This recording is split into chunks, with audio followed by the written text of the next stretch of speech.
Hello and welcome to Infamous, the audio podcast. This is Brandon, or Mutilus on Discord. This is Parker, go by One Who Parks on Discord. This is Jeremy, go by just Jeremy on the Discords. And this is Aaron, I go by Treffenwood. Welcome back. Quick announcements. We've got the Show Me Showdown coming up in early August. Please go sign up for that as soon as possible. We'd like to get a head count for how many people are coming. As always, links in the show notes. Getting right into it. No news, correct? None that I know of. No news. Okay. I have a quick Moving question. on. What's up? You had mentioned Show Me Showdown. I just have one important question. Oh, yeah? Yeah. There will be air conditioning, right? Are you trying to get me to... Can you... literally can you promise? Can you swear that there... Jeremy, have you ever walked into the Geekery and thought anything other than I should get my coat? That's true. Okay, I just had to check. Okay. I just had to check. All right, moving on. I was currently playing. I made a decision while we were in Chicago that I'm gonna play Convocation again, and so I'm excited to play Combo. I've thrown together basically my old list with a few tweaks. And I'm gonna probably pull an Aaron and basically just illegally cheat constantly. Whatever having you need, a totally not legal roster. Strong. Yeah, pretty much. I'm gonna swap out my tactics cards mid game. I'm gonna have like a 30-man roster. It's gonna be great. You're gonna play mission objective, basically. I'm gonna play mission objective constantly whenever it's the best possible opportunity. If you really want to do like Aaron, though, you have to play it with incredible conviction. Yeah. Don't That's why I'm blink. playing Convocation. Look directly into your opponent's soul. Mission objective. I play mission objective. Yeah. He's straight like world police to me. It's like, I promise. Yeah. I've never seen anything done with more truth than that moment when he played mission objective. Just All right, so I was going to run down some of the random thoughts I had for Convocation. My list is pretty basic. Strange, Ancient One, Mordo, Magic, Wong are my affiliateds. And then, obviously, I have Ultron 2 and MODOK 2, which is like the Bash Bros. I've thrown in Ghost Rider, Psylocke, and Mysterio. I think Ghost Rider and Mysterio are cuttable, but I like them at the point cost. The thing I like about Ghost Rider is, obviously, in some situations where I need to spread out a little bit more, he's a really good autonomous piece on his own. That's mobile. He synergizes well with a lot of the Convocation parts. But mostly combining Age of Ultron with Deal with the Devil seems like having two basically unkillable models on something like Researcher could be fun. I think Psylocke is basically a staple. She's just so good as a 4-pointer. Now, the interesting parts, I want your guys' opinions. Based on our conversation a couple weeks ago about how bad Jean Grey is, I thought about putting in Emma Frost as a potential anti-Thanos or anti-Webs piece, because having access to like Ultron or MODOK having helmet and then putting a shield mind on top of that on my other models might be good. What do you guys think? I think you should test it. Trash. Nobody likes it. Well, I don't know. I guess you'd say, what is if she's... So you're specifically trying to stop the place effects, right? So basically she's a little bit cheaper, so she pushes. Yeah. Okay. I think she has basically has to have play. I mean, thought she's is decent. Against Webs. Yeah. Yeah, I know she's fine. I just don't know if an unaffiliated 4 having Shield Mind is going to be enough. Yeah, I don't know. I'd have to test it, but the only time I would ever put her on the table is really like I'm thinking against specifically Webs. And so the worry is that against Web, she's not good enough to win me the game before I lose anyway. And so is having the Shield Mind worth it? Right. Is the fear.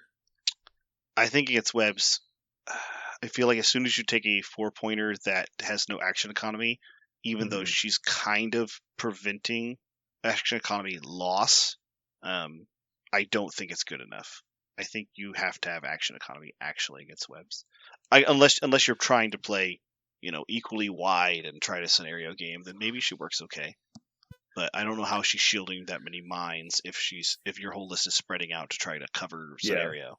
And it's really just about stopping the key one, like the one I don't have any other way to fix. Because if they hit me with like an impact webbing, I can use the leadership to kind of like bump back a little bit. So I have a little bit of defense against it. It's really for like the really crucial one where I'm like, all right, this one's going to suck. Web line's going to get me out of position here. And so like having that seems good, but again, I'm not 100% sure.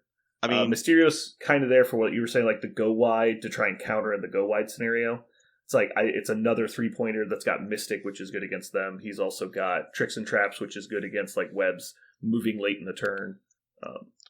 So I thought he might have a little bit of game. Strange is also one of the best. I think he's one of the best anti-webs as well because he gets in there and he really crushes specific models. Right, that's nice. Yeah, the Mystic Pierce plus the ability to always tag, like he's always double hitting, and then he gets to roll twice, so he spikes more often. Yeah. He also on crucial turns on late in the game, he can run in there with like Shield of the Seraphim and just blow up half their team. Yeah. Yeah, he is very good against webs. I don't know if, and maybe you're looking at tactics cards and you're like, I really need these two restricts, but I like playing Indom and Brace in their list. I think Indomitable feels maybe as good as Emma, maybe. Really? Okay. I had not considered Indom. I was leaning towards Sacrifice with Patchup being a close second. I kind of had cut out Advanced R&D as an option because I don't think I have the slots to make Advanced R&D plans work. I don't think they need to, but I don't think they need to either. It's just I'm looking at it. I'm going, okay, so like, what's a turn one play I could do? Well, if I take Wong, I can Advance R&D, pass 2 power to Magic. She can double move and limbo somebody on the first turn, and you're like, oh, well, that's a really spicy play. Mm-hmm. You're like, so, but I have to play Advanced R&D for that. When you're talking about like Emma protecting your super key model in a special moment, I think Indom does that better, right? Because you don't have to have models in range, you don't have to have it set up. The issue is the tactics slot. Convocation likes their tactics cards already, right? And I started it with if you feel like you can spare it. Yeah, and it doesn't stop places, right? I've also thrown in Ebony Maw with the Space Stone, mainly just to get a 6-point option. Now that's not restricted, I don't think it hurts the list nearly as much. It also brings in Shush as a potential card, which is maybe even better because you can just like stop Black Cat from stealing once, which is huge. And then he's obviously good at killing people. Remind me, how does the leadership read again? I don't have it in front of me. Is it whenever you take damage? Whenever you take damage. Yeah, from an enemy effect. Whenever you take damage from enemy effect, you place within 1 of yourself after the effect is resolved. Each character can place once per turn. So one cool Emma Frost interaction with that is that when she's targeted, she can go into diamond form and place 1. And then when you get attacked, she can place 1 again. So she actually gets to place 1 twice if she's targeted and like damaged. Yeah. So that's Hood does the same thing. Right. So does like Ant-Man. But Emma does it, I think, Ant-Man does exactly the same thing. But Emma can do it pretty well too because she specifically transforms when targeted, whereas Hood has to be damaged. So if they don't damage him, nothing happens. Well, you have to damage for leadership place anyway. Right. So I'm just saying you get a little bit of pro action. Yeah. It's even better on medium bases, obviously, because you can bump out of 2.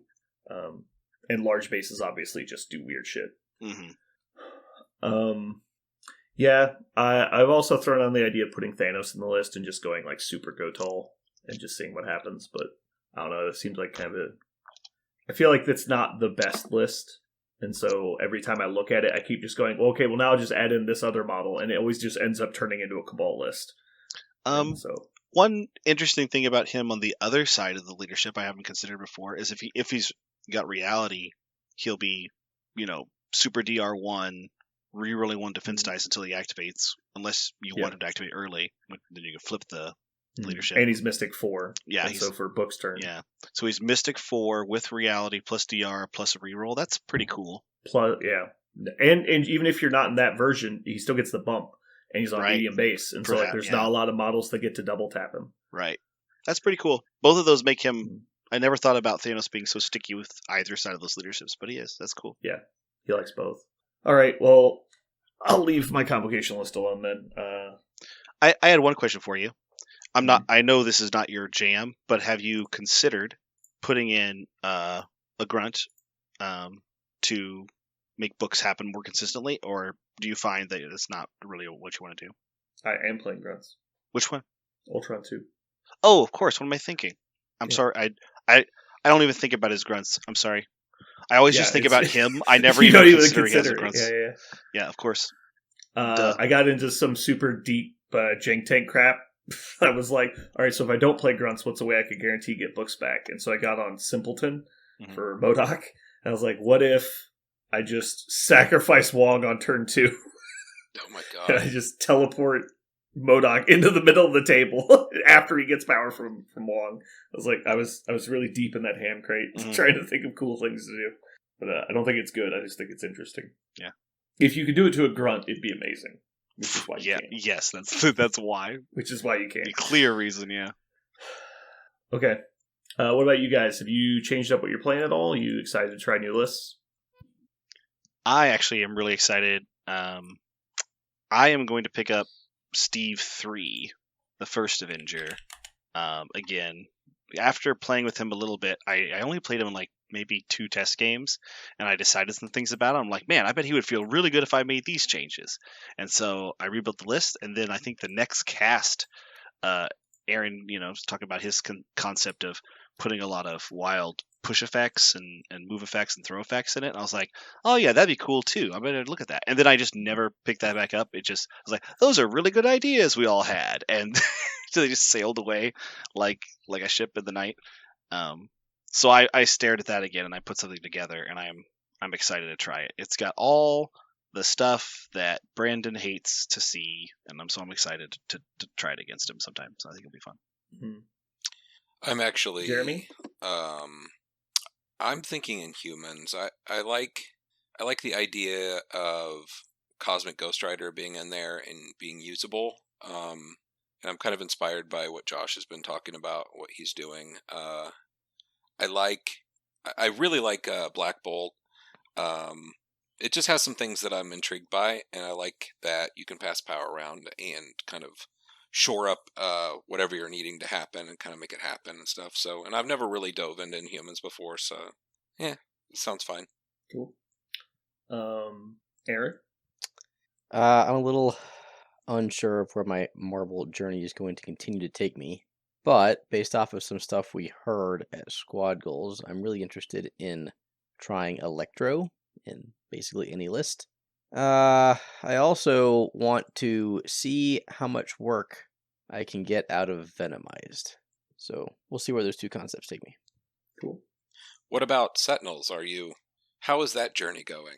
Your experiment? He's never going to give up on Sentinels. So the combined Sentinel journey, which is myself, Kenny, and Nigel in the central bracket of TTS.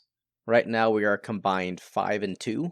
And one of those losses was to a Sentinel player. So Scrubs 4-1 if you exclude the mirror. Mm-hmm. Yeah. Okay. We'll bring down our win rate then, 5-2. Yeah.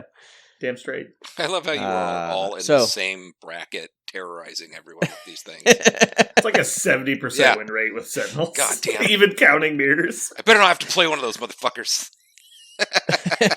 So it's probably going to go downhill very fast. Yeah. But it's been fun while it lasted. You guys are getting too close to the sun. Well, so there's a problem trying to do this in the league, which is you can change your rosters whenever you want. Yeah. So people are teching against you. But if people know we're not changing, oh no, I'm gonna see fucking nothing but She-Hulk. people who can throw size 5 every week. So just throw in Hulkbuster and play technically Avengers. Like reduce the collision. Yeah. Nope, we're gonna stick with Sentinel all 6 weeks and see how it goes. Cool. All right. So moving on to our main topic today. We went to a tournament over the weekend. Everyone with Parker, because Parker doesn't like going to tournaments. He also doesn't like being part of a team or friends. Facts. I wish I had any. I No, don't even. Yes, apparently. All right. So we went to Squad Goals in Chicago. Teams were myself, Jeremy, and our local Ryan. And then Aaron took Quentin and one of the Omaha guys, Mike. I guess we'll just run through some quick synopsis of our games. I'll start. We do have a lot of games to get through, though, so these are going to be really short. Round one, myself and Jeremy got paired into the team. Hold on, I have it right here. Excelsior. I played their player Ian. He played Red Skull 3. I played my X-Force list. I don't really think anything of note happened in this game other than we just tried to kill each other.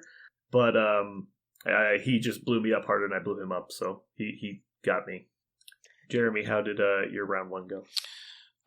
So my round one was what I considered to be the absolute nightmare scenario that I got landed against. I had just not 2 days prior played my list into an almost identical mirror of this mess I had to play. I actually pulled scoundrels out of my Baby Webs list because I didn't want to land against criminals on the fucking thing. So what happens? I land against Kingpin criminals with scoundrels and Spider Infected. So there was a shitload of points on the table. He played wide. I played wide. We played at 20 points. We went as big as we could and just went after it. So dice didn't go my way very much, and neither of us were swinging. And at the end of the day, it was pretty high scoring. I know someone playing the list a lot longer than I could have figured it out, but I mean, as my 10th game played with spiders or whatever, maybe even my 6th game, it unfolded with me losing. So he played a good game. Yeah, I think it was definitely mostly due to an experience level. You've got to get a lot of reps into criminals to know what you're supposed to do, but they can definitely jump out ahead. Aaron, how did you guys do round one? Well, you didn't talk about Ryan and your team writ large. Ryan is not here. Well, how'd your team do round one then? Did you... Me and Jeremy both lost. So how do you think we did round one? I will say Ryan pulled it down. Ryan got it. Okay. Good job, Ryan. So our round one was super interesting. It was, again, you said we had Mike on our team from Omaha. We played into the other Omaha team. So that was a nice quasi local matchup. Brother I think brother. I call this the Trojan horse matchup. Is what this was. Yeah, because Mike ended up throwing his game. He didn't throw it, but he did lose. I know. I ended up getting put on Researcher at 15, and I'm playing Guardian, so I threw Thanos down, despite the fact that I fucking hate that. And I just tabled my Cable-led opponent, Alex. Great guy. But Cable just failed to kill stuff one turn, and I did not the next. So took that down. And then we had, in round one of Squad Goals, the Adepticon champion against the LVO runner-up in Quentin Torres versus John Paul George. And they had a nail-biter. End of the game, John Paul clocked while up significantly on victory points and in an advantaged state.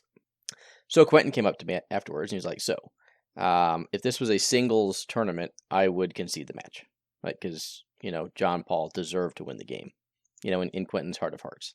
And so I said, well, the fact that this is a team tournament should change that. So go ahead. And he conceded the match to JP, and we ended up taking a loss as a team for round one. What I'm hearing is you all submarined on purpose. Yep. Absolutely. That was our goal. Can we please take the loss? And spoiler alert, I don't know what you call them in regular game. We call them Nuffle. The random gods got back at us by pairing us up into the undefeated round leader. So we just ended up shooting ourselves in the dick for no reason. Alrighty, so going into round two, Jeremy and I's team got paired up into Team Dice Daddies. They were one of the other teams that brought swag, so we got some cool Dice Daddy stickers. This was a good round. I played against Weapon X, and we had a fairly close game back and forth. Again, we were just trying to nuclear dice each other, X-Force versus Weapon X. And unfortunately, my Cable did what my Cable normally does, and I took 2 activations with Cable into his Deadpool and did a grand total of 3 damage. Ugh. And I don't know if you know the math on that. It's not good. But after Deadpool then activates after I have Prio, I've done a grand total of 0 damage. And so my Cable basically did nothing the entire game. Oh, that's the worst. But yeah, so I basically played down 5 points into effectively the mirror and lost. But I had a great opponent. Again, all of my opponents this weekend were great. So, Jeremy, how's your game? Oh, I guess, can I tell an anecdote real quick? Sure. Jeremy did not have fun playing Criminals first round. So he went to the bathroom while I was doing matchups this round. And he got back, I go, Jeremy, I gave you the Criminal player. And he literally is just like, God damn it! Yeah. I love this. He was legitimately angry. Yeah, who was the... Oh, I know what this game... I remember I this didn't game now. tell him that he was playing solo Claw Leader. Yeah, Claw Leadership. Slightly different than Kingpin Go Wide. It was interesting because it was certainly one of those games where I'm lining up, I'm looking at the board state, I'm looking at things, going, this is a fucking trap. Like, I can't see it, I don't know what's going on, but it's certainly a trap of some sorts. So, move things forward, move things out, scored. I'm like, okay, move things up, move forward, scored. Okay, same thing, and I looked at, and I won the game. I was like, ha, okay. And I asked him, I was like, so you liking Claw? And he's like, pretty much, he's okay. I didn't really think that was the game. It was just odd. It's just kind of webs, right? Yeah. If you don't have a plan for webs, you just kind of lose. Mm-hmm. I mean, super opponent. Like, luckily, most people have an option for it. I do want to say the Claw is pretty rough. I didn't mention in the first game, the guy, super great opponent. I believe he won for his Vulture that I played against for Best Painted. So it was very cool. It was very pretty. And game 2 was an excellent game as well. Like, just super opponents all day long. So go ahead. That's it. That's us. Aha. Aaron, you're up. Round 2, we ended up playing into Crispy and the Boys. I took Star-Lord into Webs and just managed to keep the objectives away from them long enough to eke out the victory. My teammates both brought it home, and we took home a 3-0 win. Nice. All right, round 3. Before this round, I went to the bathroom, and it was closed. So I had to wait outside the bathroom for 10 minutes for them to reopen the bathroom. And I met 2 guys, and we kind of talked for a while. They're from Indiana. I'm not sure exactly where. I think the southern part of Indiana. And anyway, they're the people we ended up playing that round, so that was fun. They are Rolling Stoned is the name of their team. We took a picture with these guys. They were super fun. We liked hanging out with them. Apparently they're listeners, so shout out to you guys. I played the real Donnie G. We played X-Force versus Asgard. I got pretty fortunate in this match. It's probably the best dice I had all weekend. And X-Force are kind of just run downhill with dice sometimes. So, but it was really just like Rhino all weekend for me. Was just killing it. This guy is so crazy. Yeah, we had a pretty fun game. He was a super great opponent. Probably my favorite opponent of all weekend because we had a pretty fun match. I ended up taking down 17-9. Jeremy, how did you do? This was probably one of the most interesting games of the weekend for me. So it was against Shield. We were going struggle for the cube and demons, 19 threat. So we had a bunch of dudes because he's playing Shield, right?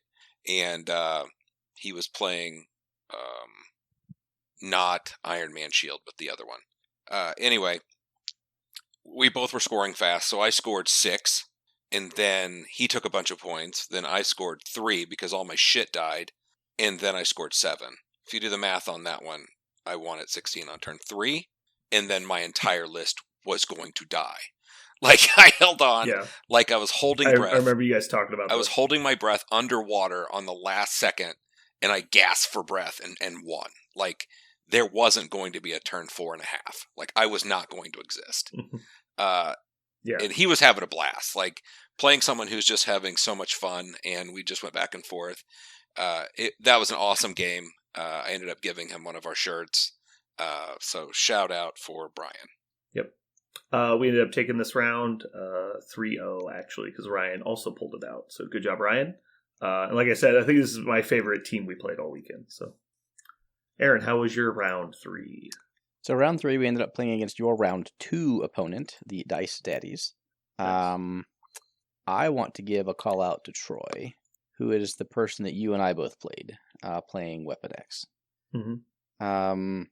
I have never may be a strong word, but we're going to say it anyway. I have never seen anyone have so utter disregard for objectives in my life. He ran downhill with he just chopped the brakes off, threw them away, and then went as fast as he could downhill. Never put brakes on. Exactly, like they were gone from the beginning. Like he picked the objectives up on his way to delivering them to me, right, on purpose. Like he played Wide Weapon X, and I played Wide Guardians, and I had 3 people KO'd on turn 3.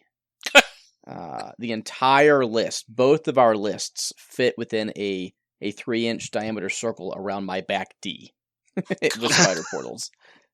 It was fucking crazy. He was just like nothing mattered but throwing as many dice as he could at me, at all of my people. So because we were playing so wide, I had 6 characters. So the 3 people who I had alive on turn 3 were my 3 people holding objectives. So I ended up pulling it out scenario-wise, but otherwise, he probably tables me on about 5. And that was with me playing Ghost Rider and Deal with the Devil. So, yeah, I really respected the hell out of his play style. I thought it was kind of weird, but then he ended up going 4-1 throughout the tournament. So, wow, weird and effective. Those member berries were going crazy. Yeah, he was remembering. So, I gave him a bunch. He got a lot of member berries. My other 2 teammates pulled it out too, so we ended up taking this one down 3-0 and going to 2-1 on the day. Nice. All right, round 4. This was hands down my favorite game all weekend. My opponent was also great. I played against Eric from Team Juicy Owls Paint Pals. Apparently, he is a longtime Convocation player. I chatted with him a little bit after the game. It just reminded me how badly I want to play combo, which is part of the reason I'm playing combo coming up now. His models were also super beautiful. I don't know if he entered them into the painting competition or not, but he had custom bases for all of them. They were all really cool. They won. Side note, that team won the painting for the entire squad. Nice. Yeah, good job. Yeah, Eric's models were really nice. We ended up putting me into the Convocation player just because I knew combo the best, and so I knew how all the stuff worked. And because of that, we had a lot of I know, moments in our game. It was great. So there's always we're both positioning for what's going to happen after I play this card, and then he bumps to here, and then it was super fun. We had a lot of really great moments. I think let's see, I dazed his Strange on 2, and then he just ran away with Strange for most of the game. I don't think he actually made an attack after turn 2. He made 1 attack on 2, and I don't think he attacked for the rest of the game. He was just trying to stay alive, and Cable was just chasing his ass down. Wow. It was fucking great. Rhino was, again, just a fucking all-star in this game. Doing absolutely crazy plays that I don't think he saw coming. I stampeded, I think, every turn of the game but the first turn, which it just opens up crazy maneuvers. But I had a really bad string of luck on spider portals because he was playing spider portals, and I had scrolls. And so we had 2 missions where they're very dice dependent on stuff happening. And he rolled awful on the first round, but I rolled really bad on turns 3 and 4. I think I missed 6 out of 7 pay to flips and only one of them was contested. But that put me down points, so I had to make plays. We had this really cool interaction where Red Skull walked up and dazed X-23. She did not have power to play Exceptional Healing at the time, so she got one-shotted by the Empowered Blitz. Next turn, she wakes up. He actually has Prio, but I've put Strange in a spot where he's on 1 health in base contact with Rhino. So we decided to go with Strange instead of Red Skull to kill X-23. So he goes, then I go and I decide to kill, I think it was Voodoo. I KO'd Voodoo. Then he activates Red Skull, and this is where the real magic happens. Grunt's Shooter. Between both Grunt attacks, he does 1 damage. Empowered Blitz goes off, he does 2 more damage because I block 3. So it leaves her on 2, Exceptional Healing's in play. He triggered the Blitz, so he backs up short and walks medium directly away from her. He's like, I know what happens now. I gotta get the fuck away from this crazy bitch. So X-23 activates. claw rushes the grunts, kills them, triggers frenzy, walks short, walks medium, one-shots Mordo, triggers, with a claw rush. No, sorry, with the claws.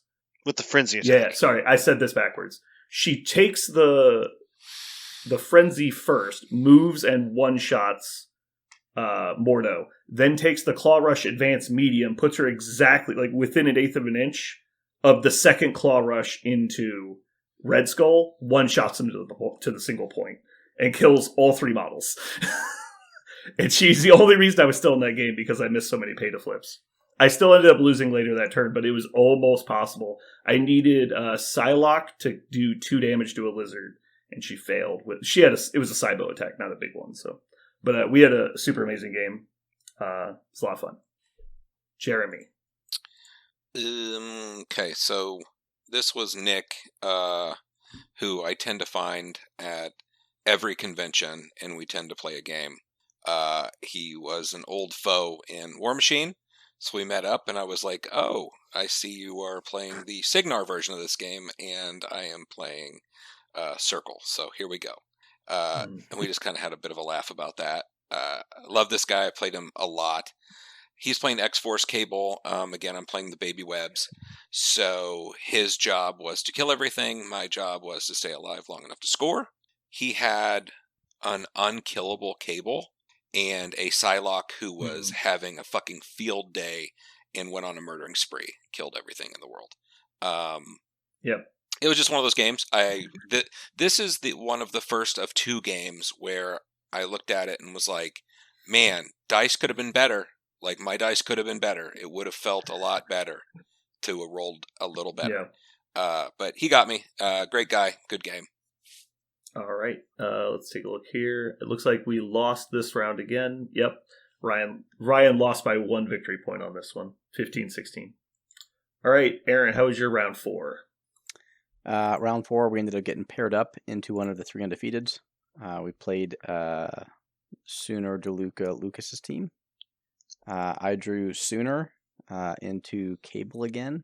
I chose not to play Thanos because I fucking hate Thanos, and it was a bad decision. And he just shot all my little guardians off the table with his X-Force. I just needed dice to come through my way and not his, and they did not. So that was not a particularly thrilling, interesting game. But I didn't know we were bitching about dice, man. I could talk about my dice. Not bitching about dice. Just saying I was disadvantaged and I needed some spikes on like turn 2, 3, and they didn't happen. Yeah, so we got tabled as a team. Although Quentin's game with DeLuca was apparently extremely good. I think DeLuca had 10 seconds left on his clock and won by a point. Oh, cool. Yeah, so I think they really had a really like super good competitive tense game that they were both really happy with. So anyway, so we dropped that one and fall to 2-2. Cool. Going into the final round, our team got matched up into Something Awesome. I got paired against Riz Daddy, which was the X-Force mirror. He, I guess, thought he was going to take Logan and then changed his mind and forgot. Anyway, he ended up not taking Logan. And he was like deploying. He goes, "Did I really not take Logan?" And like realized what he had done. And I offered to let him take it back. He's like, "No, I did this for a reason. I just can't remember what it was." And so we played out. He was a fairly newish player. He had to borrow some models to play. We had a really fun game. I think we had this typical thing that happens in Marvel where you get like tidal wave of dice. And it's like one person rolls terrible and you roll amazing. So like someone just gets exploded, and then it happens the reverse. And so we would just take turns missile launching people off the table. It was pretty crazy. Because it's like, all right, I attack you, nothing happens. You attack me, my guy explodes. Coming back the other way, all right, my guy kills 3 of your people. You're like, oh god. One of my activations, again, Rhino was just an unstoppable god. He punches Domino, one-shots her, 5-on-5, no blocks. Places next to her, throws the truck into Cable, he blocks 0 and dazes, and then he stampedes and attacks Deadpool and dazes him. Like, that was one activation Rhino had. I was like, Jesus Christ, this fucking guy. And then, like, it was just crazy. His Bishop had a great turn, too. He walked up and AoE'd 3 people and then overspent, and man, it was really crazy. I did not realize he got the reverse pierce on all attacks.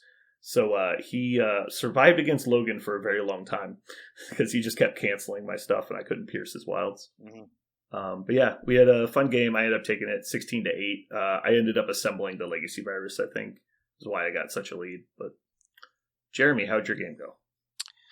Well, we have talked on this podcast more than once about Mayor Fisk. That is a tricky mission. I think it's the highest skill cap mission in the game. It's very tricky. So he's playing Midnight Suns. I'm playing Baby Webs. I know he's going to take Super Hulk or whatever the fuck. And he takes handful of models. I take, handful of models. It's 17 threat. There's essentially I-Hulk, Blade, and Psylocke, and Iron Fist was what he took. And I just took a bunch of webs, whatever. It doesn't matter. Oh, it does matter because I took Peter 1 and Gwen. I'm like, I'm going to have 2 web lines. I'm going to fuck this whole Hulk thing up. The whole thing started to unravel on me when Iron Fist dives in, protecting an attack on Hulk to stagger him. Things started unraveling.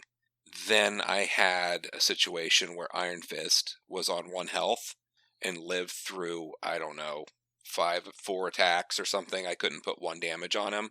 He was holding 2 cubes. So an immortal Iron Fist, which was super fun. A Hulk that I couldn't stagger because I missed the first stagger. You missed that one, by the way. She just gets murdered the next turn. So good luck. And then these Mayor Fist tokens are kind of floating about. His list is kind of immune to it. Webs are sort of immune to it, being that they don't actually gain more than 1 power, but whatever. He ended up pulling it out. It was a good game.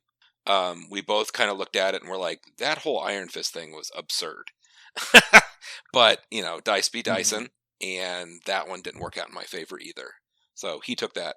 I lost. Did you mean to do something with the Immortal Iron Fist there? Did you mean to do that? The Immortal Iron Fist? He wasn't. No, it's a stupid nickname. Okay, well, it's you said Immortal Iron Fist. I didn't know that was intentional. It was a super famous comic run of his. Parker, don't go chasing waterfalls. I understand. Okay, good. Ryan ended up taking this one down, so we won our final round. Again, great opponents all day. Aaron, how'd you do? So we played Juicy Al's Paint Pals, your team from the previous round. We just continued that trend. Yeah. Nick pulled it out for them. I ended up in a mirror match, Guardians on Guardians, Researcher Infinity. And when I say mirror match, I mean exact mirror. It was Star-Lord, Bill, and Thanos against Star-Lord, Bill, and Thanos. Okay, Parker, who wins in that mirror match? The person without Prio. Thank you, not Parker. Oh, I couldn't wait. That's so exciting. Yeah. I just looked at the score. I was like, Jesus Christ. So Parker, Paul I don't know was if you're following along on Longshanks, but I'm not. How about this? Guess what the score was? Ooh. First of all, let me say that Paul was 2-2 on the day before we played, and he is a very competent Guardians player, and obviously we're playing the same roster. Okay. So you're playing exactly the same roster. Do you both have mind and space on your Thanos? He has mind space. I have space reality. So he has more control. I have a little more protection / killiness. Yeah.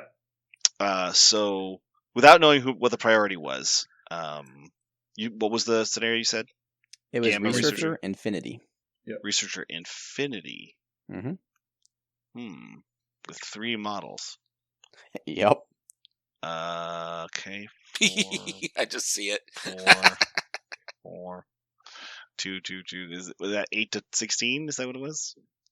Is that your final answer? Yeah, I'm going to say you score.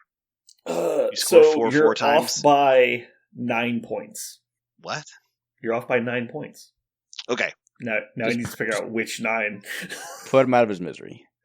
It was 19-2. And the other guy's Thanos had more control. That's how important not having Prio is on Researcher. So just to put this out there, because it's a good learning point, I think, for potentially listeners. Hmm. He put his Star-Lord on an Infinity. I put mine on Infinity. He walked his Bill to the middle because Researcher is hugely important. I double walked my Bill to his back Infinity because I wanted Thanos to either come deal with Bill and forego the Researcher or let Bill score a point before Bill gets to, come to the middle. He opted to move Thanos next, within 3 of Bill, Mind Stone me off the point, and then move his Thanos onto the Researcher. So he has Bill and Thanos on the Researcher. But I get to go last, so my Thanos gets to space, move up, Cosmic Portal his Bill away, and then punches Thanos, gets the wild, punches, throws him off the point, and then I score Researcher. So it's 3-1 me after 1. But then I move the Researcher back to where Star-Lord's at. And so now I get to fight defensively while he has to come into me. Turn 3, I was able to daze his Thanos on 2. Whoa. And then turn 3, he starts his Thanos. What can I put decent amount on turn 1 with my you're getting space reality? triple hit by Thanos plus like Death Degree attacks. Like it goes fast. Mm-hmm. And he doesn't have reality stones, so he's just base defense. Yeah, so that was fine. So my Thanos, I think, had 3 or 4 damage on him when he activated top of 3 with his Thanos with a bunch of power. His dice were probably just fine, maybe a little cold. He ends up leaving me on 2. So I have Thanos with 8 power, and I'm like, well, I have to go with this guy to, get something done with him. I can't just save him to the end. I Cosmic Portal his Bill into the ass end of nowhere. I'm like, do I spend into his Thanos to roll 8 dice, or do I just keep my power so when I flip, I've got a ton? I just don't want to spend down to 0 trying to kill Thanos, which sometimes never happens, right? Mm-hmm. So I was like, well, I've got 8 power. We're going to spend 1 and then see what happens. So I spent 3 power to roll 8 dice and did 9 hits. I left his Thanos on 1. And I was like, I guess we'll do it again. And I rolled a shit ton of hits again. So his Thanos fails to finish off my Thanos. My Thanos KOs his Thanos. Space Stone's back next to Star-Lord and gets patched up for 5. Oh. Well, yeah. Thanos is fine. This game got so crazy. He sacrificed a Summon the Storm attack into my Star-Lord. Because he thought it was his. No. He was like, man, I just die here if I take this. How about, would you pay a power and take the sacrifice onto your model? And I was like, sure, let's do that. So, it got pretty wild. But yeah, as soon as I killed his Thanos on 3, it was just over, right? So I just pushed him away the whole time and just, score my points in the back. So that's how important going last is in a heavy control with the Researcher. Because he's not only not scoring points, but he's having to spend move actions to come back into me. And I'm just throwing him, Cosmic Portaling him away, effectively staggering him. He can't not come into the Researcher. So it was just horrible. And it all had to do with Prio. Yeah, it sounds like RNG just kind of screwed him anyway. So that didn't help. That's the most important role of the game. Like whoever won Prio was basically fucked. And then on top of that, it sounds like he got the short end of dice. So it's like, well, my dice went super cold later. Like I should have been able to easily scoop his guys off the table, and I just desperately injured Star-Lord. You got the dice when you attacked Thanos. So you are correct. Really important. Yeah, I got the dice when they mattered. Absolutely, exactly.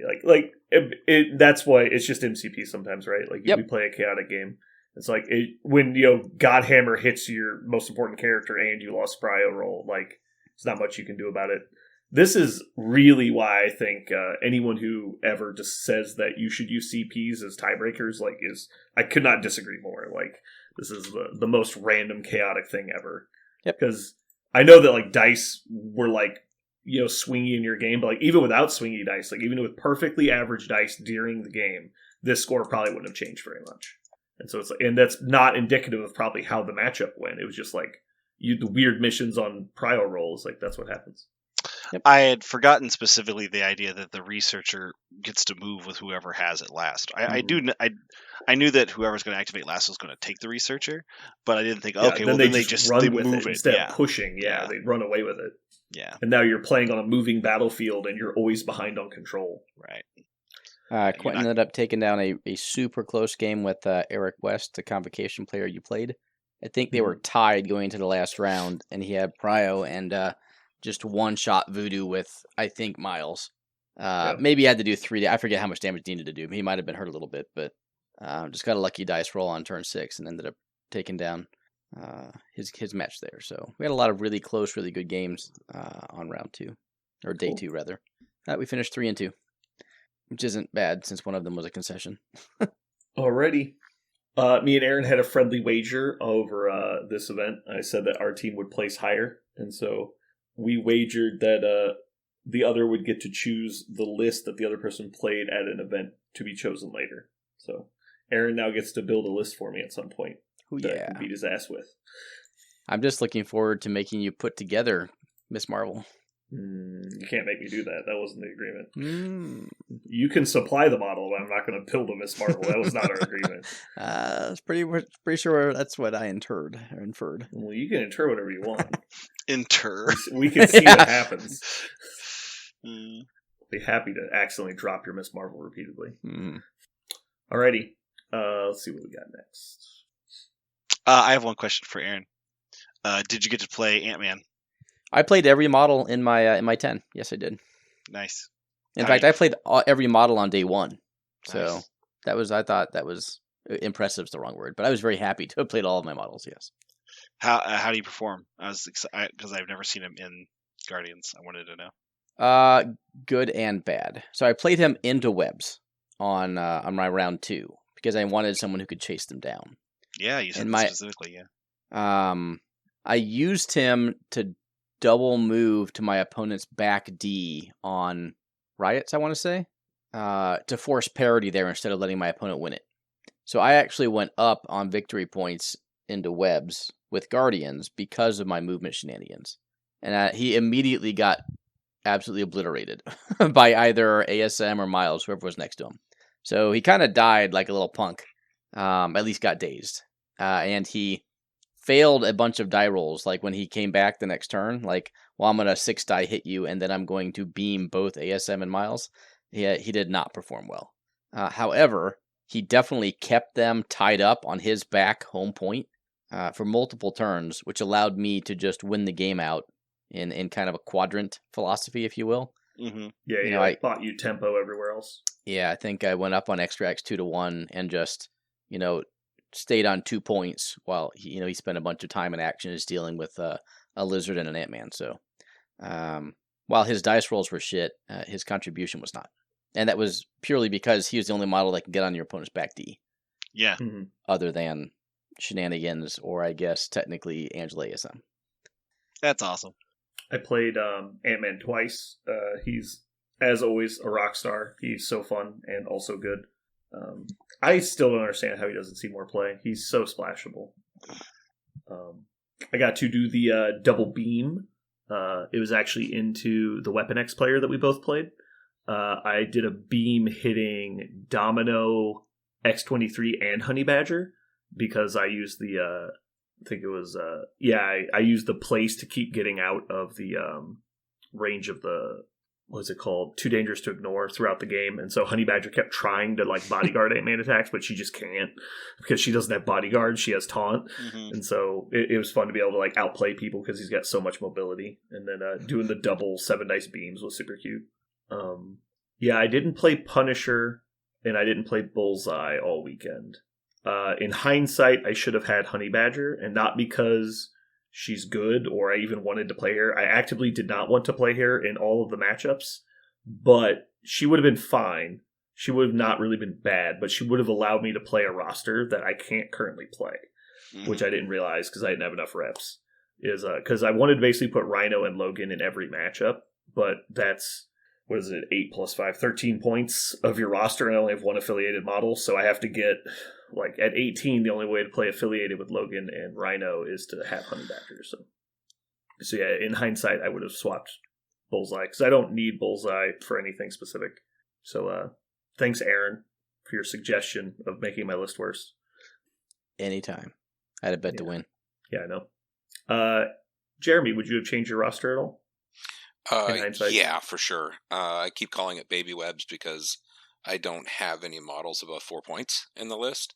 Mm-hmm. And there is certain, I think it needs a Hulk, honestly, just in case I land on something particular. It would have been great when I was playing Mayor Fisk, Things like that. I just didn't have any punch. I think it needed Hulk and also Agent Venom.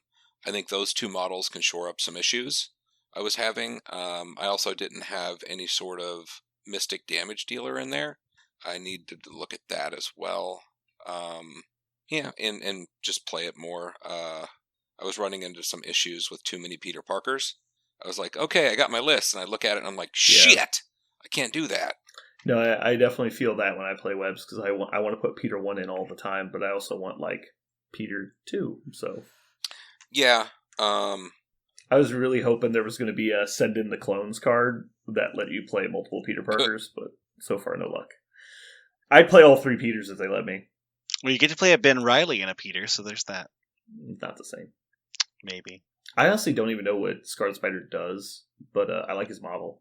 I mean, I'm sure I know all the things he does. I just don't know which combination of them he has. So I'm about to apologize to locals. If I decide I want to take competitive lists to events in the future, I need to get more familiar using Thanos. You think you need to apologize for that? Which you can do on TTS. Thank you. Nice. Oh, I see. You apologized because you have to play some. I don't think you need to apologize for that. If you're playing it for a reason, I don't think you ever have to apologize. If you're just grinding it into people because you like winning, I think that's when you need to apologize. But if you're like, I actually need practice with this, like, sure, I actually do. Like yeah. It's part. I'm gonna blame Jeremy, like 100%. It's Jeremy's fault. Yeah, I haven't gotten reps in with Thanos because no one wants to play Thanos. So, like, I know how to play him on Gamma on Researcher, right? You play a tight. It's not that I can't play Thanos, but it's like, how do you play Thanos on Infinity? Good, bad. What about a D? How about Intrusions, which is where I should have played him over the weekend. But I had a fast rule, like, I'm only going to play him on 15 Researcher, and only if someone else makes me, just because I didn't want to. The end result of that decision was a loss. I can either be comfortable just taking a loss because not playing the roster I should, or I should, get comfortable playing the roster I should. Yeah. I think when it comes to stuff like that, if you legitimately need practice, you should not feel bad playing it.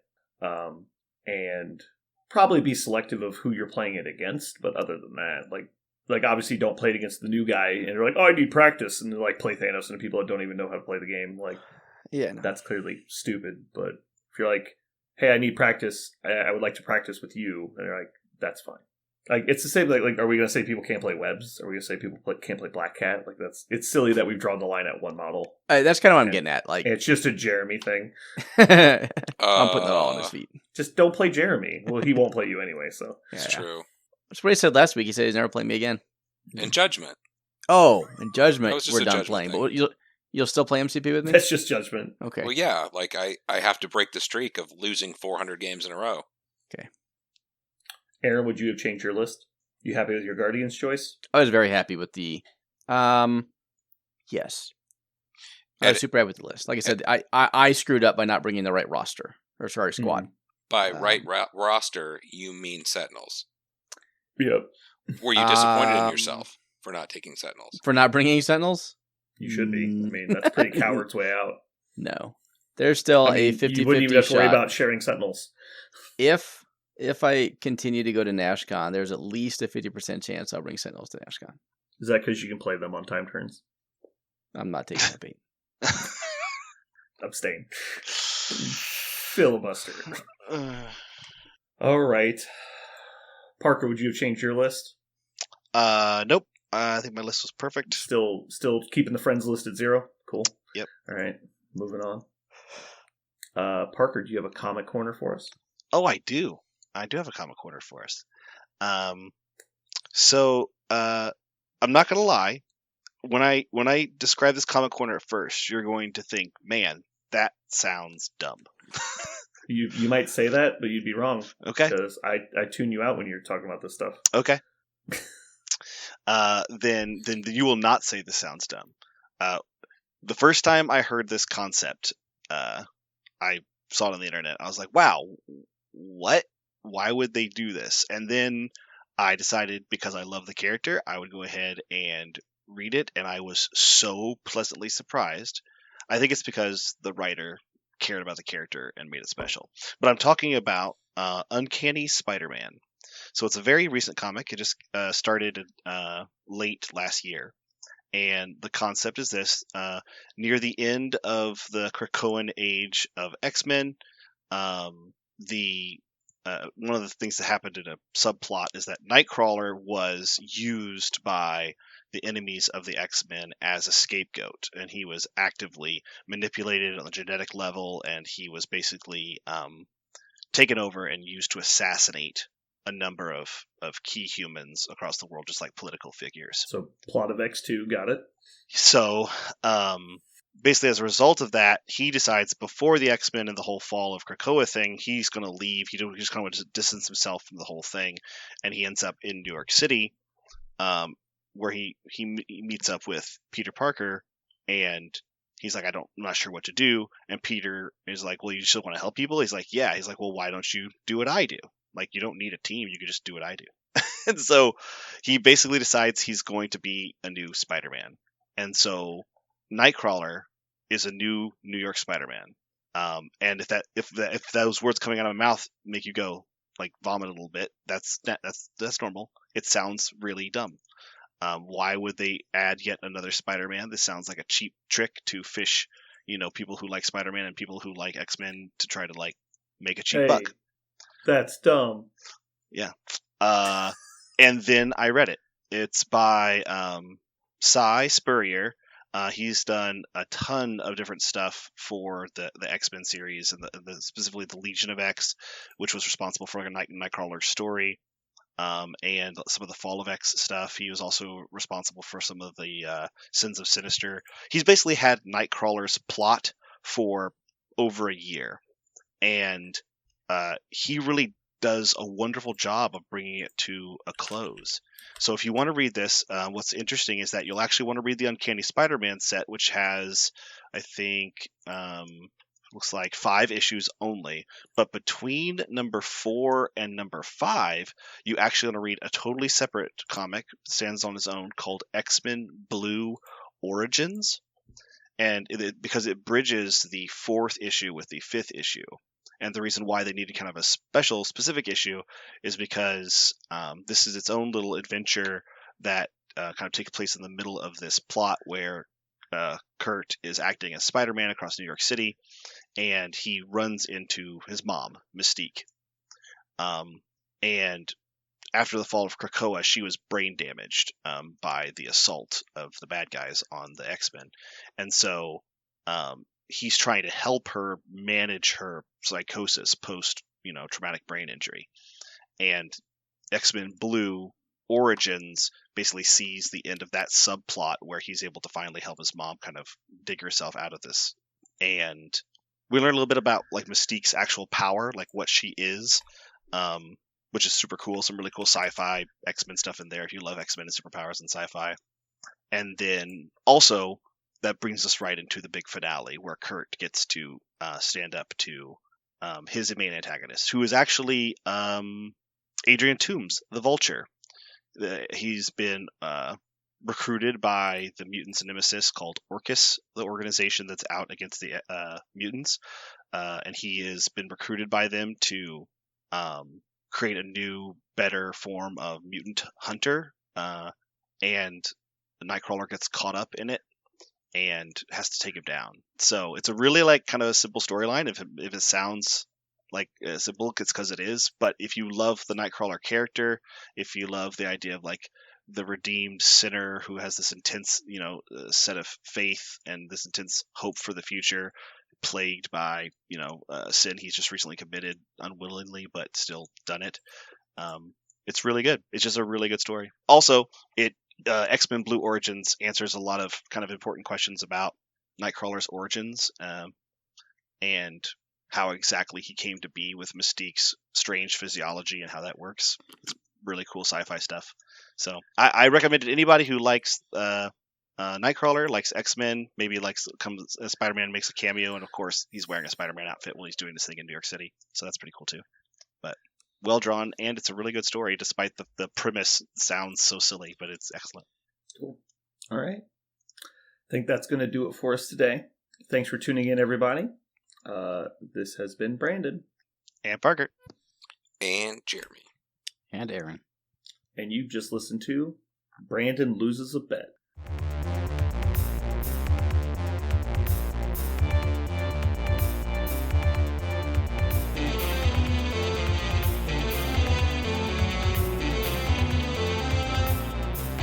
So what are we going to call this thing? I got it. Okay. Incredible, new, fantastic, astonishing, mighty, original, uncanny, sensational podcast. I'm just going to put down infamous.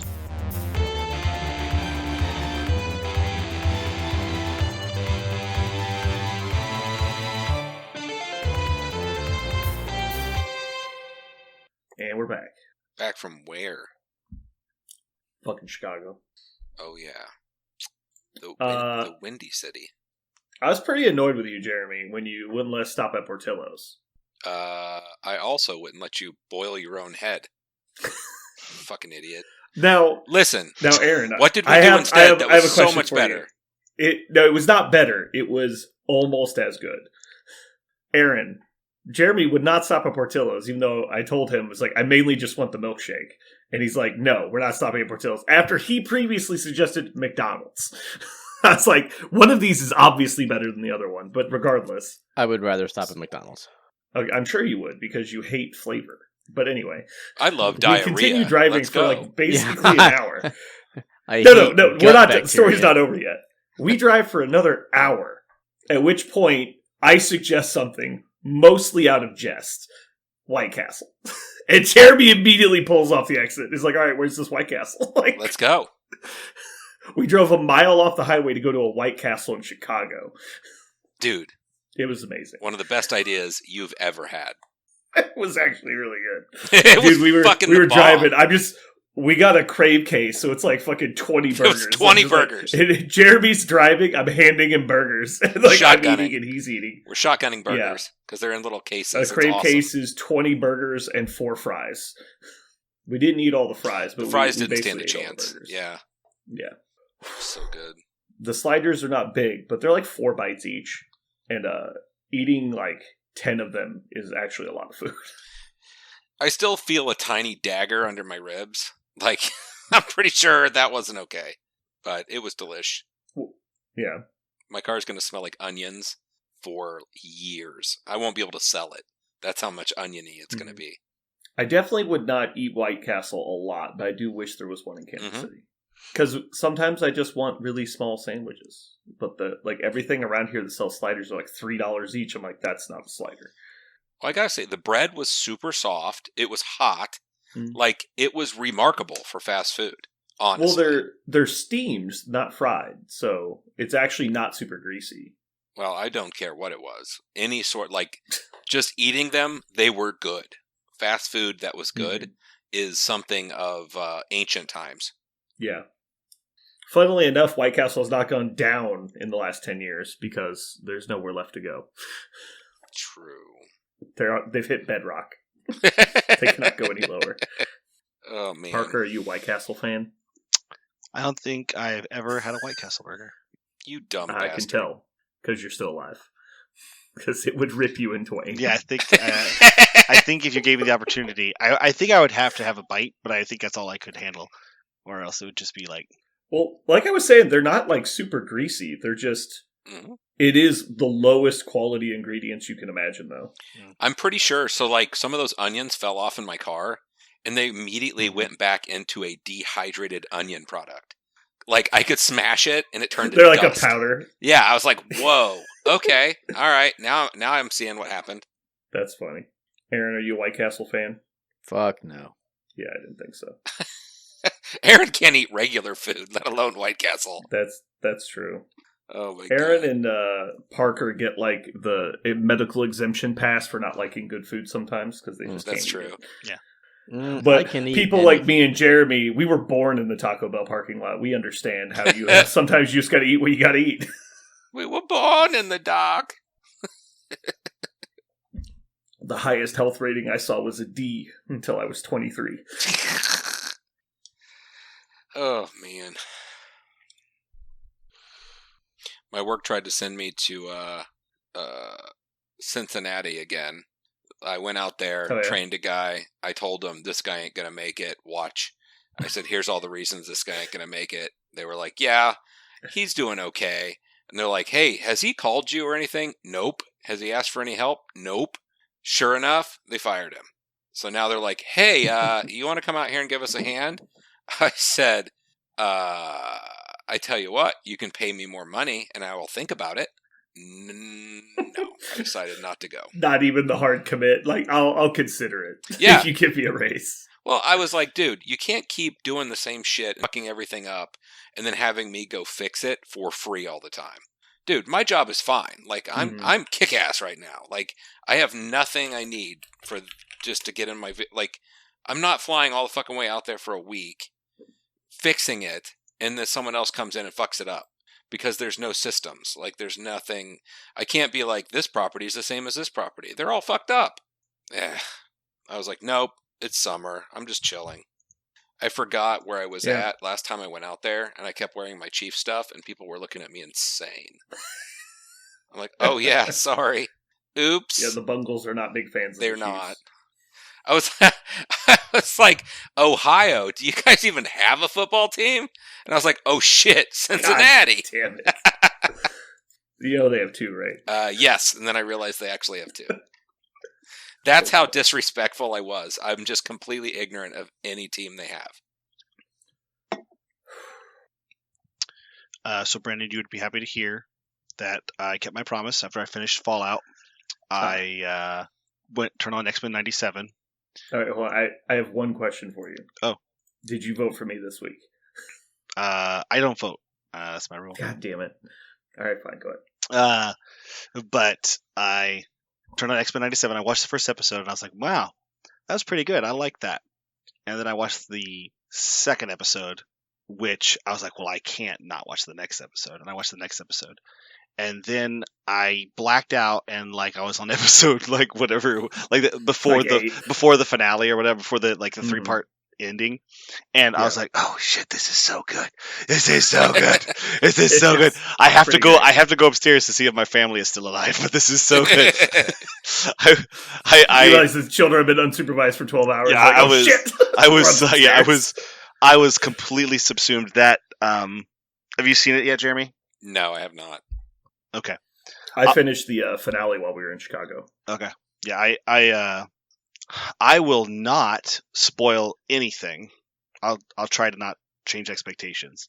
I just have to say this to Brandon because he's here. You made a comment that you said they really did a good job of capturing the feel of the 97 show. And I was telling Sarah, I was like, I don't know precisely how they did it, or if my, I've just changed, and maybe I would have been susceptible to that kind of storytelling if I were kind of the target audience at the time.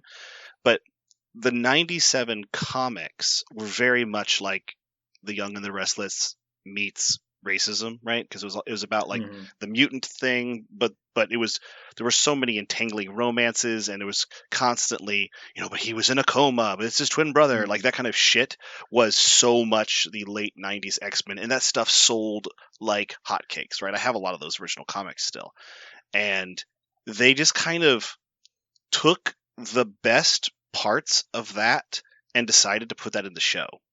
And that blew me away that they made that choice, because to a modern audience, a lot of people say that's like by far the worst part of X-Men's history ever, was that soap opera era.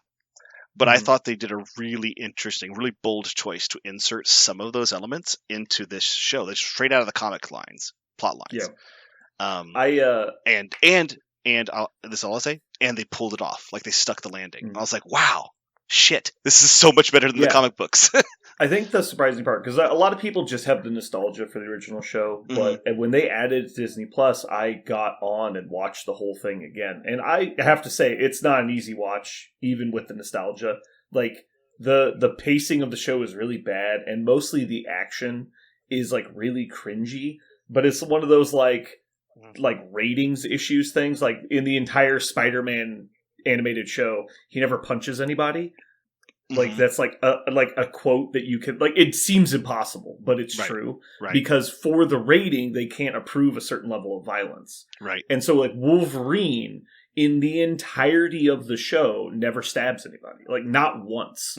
And you're like, and as an adult you notice it, and as a kid you just don't. You're like, oh, he's fighting, oh, he got knocked away. It's like when the like shitty like CW action scenes, like, oh, they got knocked down, his gun fell out of his hand. Right. Like, yeah, again, every time, because you can't shoot anybody, but everyone has guns, and so like they have to figure out a way to answer that. So like there's a lot of like issues with the old show. It's a kid's cartoon, it's whatever. But the interesting thing is the new show is almost nothing like the original. Like like functionally, if you go through and compare the two, despite being about the same people, there's almost no similarities. But when I say like they pulled the good parts out, they found a way to like extract the soul of the original show and implant it in the new show, which is what so rarely current television does, is have that like charm to it that like a lot of things just miss. Like you have a technically good piece of cinema that just like has no soul to it, and you're like, I just don't care about these characters. It's very forgettable, and this one this was the opposite of that. Eternals is a really good example of that. Like the acting in Eternals is good, the CGI is great, the writing is okay, like, but it's like there's just no soul to it. Like you just don't care. No. But like functionally, there's nothing wrong with it. It just doesn't have the emotion behind it. And so 97 manages to grab all of the emotion and put it into a cartoon, which is really interesting. What blew my mind is, and I'll be excited for Jeremy to see it. I want to know what he thinks, because I think you hit the nail on the head. They really gave the characters, they made the characters really believable, and you rooted for them so fucking fast. And that's the other thing about this. You said you don't know if the pacing, you talk about the old show, the pacing was really bad. I think the pacing in this show was fucking frantic. Like it is. It's almost too much, and I like fast-paced shows. It is really fucking fast. And that actually is something I felt like they just, a pace they kind of kept up from the old show. The old show's kind of like that too. There are some pacing issues where it gets really bland because like animating, just like things get really slowed down all of a sudden for some reason in the show. But if you'd like track the number of plot points they have across that show, it's fucking nuts. It's like the low-hanging suspense, right? They make us, they do quick cuts and like they make it seem like the clock is running, but the clock's not really running. They just keep cutting to it, and you're like, what's happening? It's like, so they make it feel like it's moving quickly, but it's really moving very slowly, and I find that really frustrating. Right. It's one of those like, oh, we gotta chase this guy, but he's always getting away, but they're just constantly recycling footage to make it seem like it's suspenseful, but it's really not suspenseful. I hate that kind of pacing. And the new show doesn't do that. Right. So in terms of like screen, moment to moment on screen, it's definitely better because they don't recycle anything like that. But in terms of like the number of things that happen per episode, it feels very much like the old show. And actually, in that way, it translates more like the comic than the 97 show. Like 97's X-Men comics felt like that. They were just constantly like pulling every cord. You're just like, shit, calm down for a second. Like, nope, just gonna keep pulling every cord. You're like that seems like you're gonna unravel this completely eventually. Like, nope, there's more. Just keep pulling. I'm like, Jesus. Jeremy, I think if you liked the old X-Men, X-Force, like 90s era comics, because I know you read some of those, I think you'll like the show. Yeah. So my comic experience is like everything from like 1990 until about 96, 7, something like that. So yeah, it's like the X-Men, X-Factor, X-Force with like insane art, and they were doing just really, really cool stories. I think it's like, is that the Chris Claremont like era?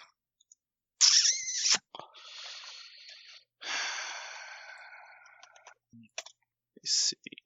I'm looking at the wrong thing. I remember it's the Fatal Attractions era is what they're drawing a lot of their stuff from, and that was Andy Kubert was the one drawing all those. The writers were Fabian Nicieza, I think is how you say his name. Super famous guy because he wrote X-Men, X-Force, Cable, and Deadpool, Thunderbolts, like that whole era. So Fabian Achiza was responsible for a lot of that 1990 to 1995 era Mm-hmm. X-Men and X-Force. But Scott Lobel was also writing with him. He was collaborating, but Fabian Achiza was the one who was bouncing between all those titles. He was the one responsible for a lot of the soap opera era of that kind of stuff. I've certainly heard a lot of people say they're enjoying it, so it'll probably be something I watch with my kids. Hopefully they dig it and we can watch it together. FYI, Wolverine does cut a bitch, so just Yeah, no, FYI. it's definitely rated much higher. I will. Yeah. I'll follow that up with. We are currently watching The Walking Dead. Okay. And yeah, they're fine. There's not. Sure. Yeah, it's review on Walking Dead though. I'll throw this out there. Season 1, really good.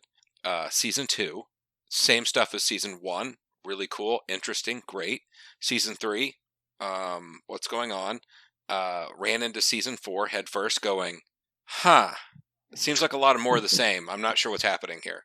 So I'm enjoying it a lot, but I'm not sure how long this stick is going to be able to produce. It definitely is something. I don't think Walking Dead is a show that's good binged, because the pacing is designed to leave you suspenseful, and that is very exhausting over like a long period. Yeah, we're watching it about 2 episodes at a time, maybe every 3 days or something. Yeah. So it's not too bad, but it does. It's kind of like, oh yeah, let me remind you how soft these zombie heads are, and how much blood and guts come out of it. So it becomes really gratuitous watching it like several in a row. But it's fine. Yeah. That's a show I really want to sit down and finish. I just need to actually put time aside for it.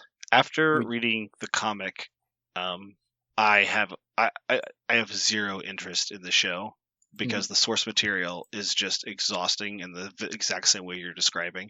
Like I stopped reading it after, like individual issue like 70 or something like that. But I quit because I was like, this is just. I feel like I'm listening to the same like broken record. Like it literally is.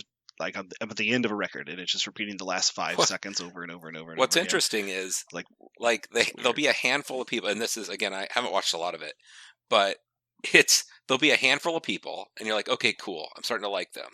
Several of them will be scraped off their pile, right? And then right at the end of each season, they'll snatch up a new group of people and pile those in. Mm-hmm. So they always have kind of like reloaded. Oh yeah, like a reloaded group of whatever that number is, 20-ish. Like they never like get down to 2, and they're like, oh shit, this show's about 2 people now. No. Mm-hmm. The red shirts are definitely in it. Like, who's that guy? I haven't seen that before. Well, the thing he's gone. I like the most about Walking Dead is like the concept of like what you do about society falling apart, and like what people are willing to do to try and rebuild, and then simultaneously how people try and tear it down. And so like I think that's obviously the most interesting part of the show. The surprise zombies again is obviously not that interesting after a while. I found that part really intriguing in the first couple seasons, because you're like, oh yeah. Yeah, and then you're like, okay, I get it, there's zombies. Yeah, like, and the thing is, the first season, they went through all these different things, and the joke of it is there was a retirement home, and people were actually still there working, trying to protect people and like save old people. And I was like laughing about it because I'm like, dude, if zombies break out, I'm not fucking saving any old people. Like, it ain't happening. Fuck like, 'em. I did that for a living. Y'all are on your own.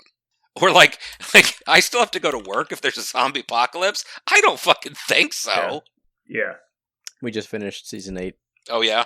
Yesterday. Yeah, wife, Perrin and I. Mm-hmm. Which is where I had binged when I was deployed. So I'm finally back to good. The 3 seasons I haven't seen yet. Yeah. Are there 11 seasons? Uh-huh. Yeah. I think that's roughly where I am then, because I want to say there was like 2 or 3 seasons after I stopped. 7 and 8 are often considered the slowest / worst ones, so those are in our rearview mirror now. Nice. We'll get through it. My kids are just loving it. Like, how many episodes can we watch tonight? And like, I have to make a deal with them. I'm like, just 1. And then they'll beg as soon as we get done. Come on, 1 more. I don't have anything to do in class tomorrow. 1 more. I'm like, okay, whatever. It's fine. We're basically not even in school. Oh, yeah. That's what they told me today. I don't even have school tomorrow. I'm like, yes, you do. Well, not really. I'm like, dude, we got to get up. No, it doesn't count. We're like, it's like a field trip. Fucking get up. You got to get up. Where are you field tripping to? The classroom? Yeah. You can't just sit up and watch shows all night. Oh, I disagree. No, I mean, yeah. My mid-20s were literally built on that. That's true. Like, what if I just don't sleep on a Wednesday because I want to watch TV, and I'll just go to work and work anyway? It's great. Okay. You guys ready to get into it? Oh, yeah.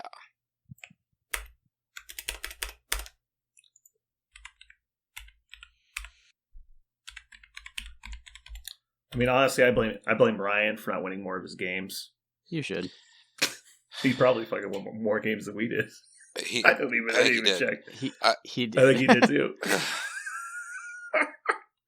Fuck you, Ryan. Yeah. Oh wait, I remember how to check this now. I'm trying to find it. Here we go. Individual placements. Does Ryan subscribe to this? Is that why he's got a nickname? Yes. He went fucking 3 and 2. Good job, Ryan. Well, I think me and Jeremy went 2 and 3. What's really funny about his list is it's so bizarro. Like, I kept going, what the fuck do you have going on there?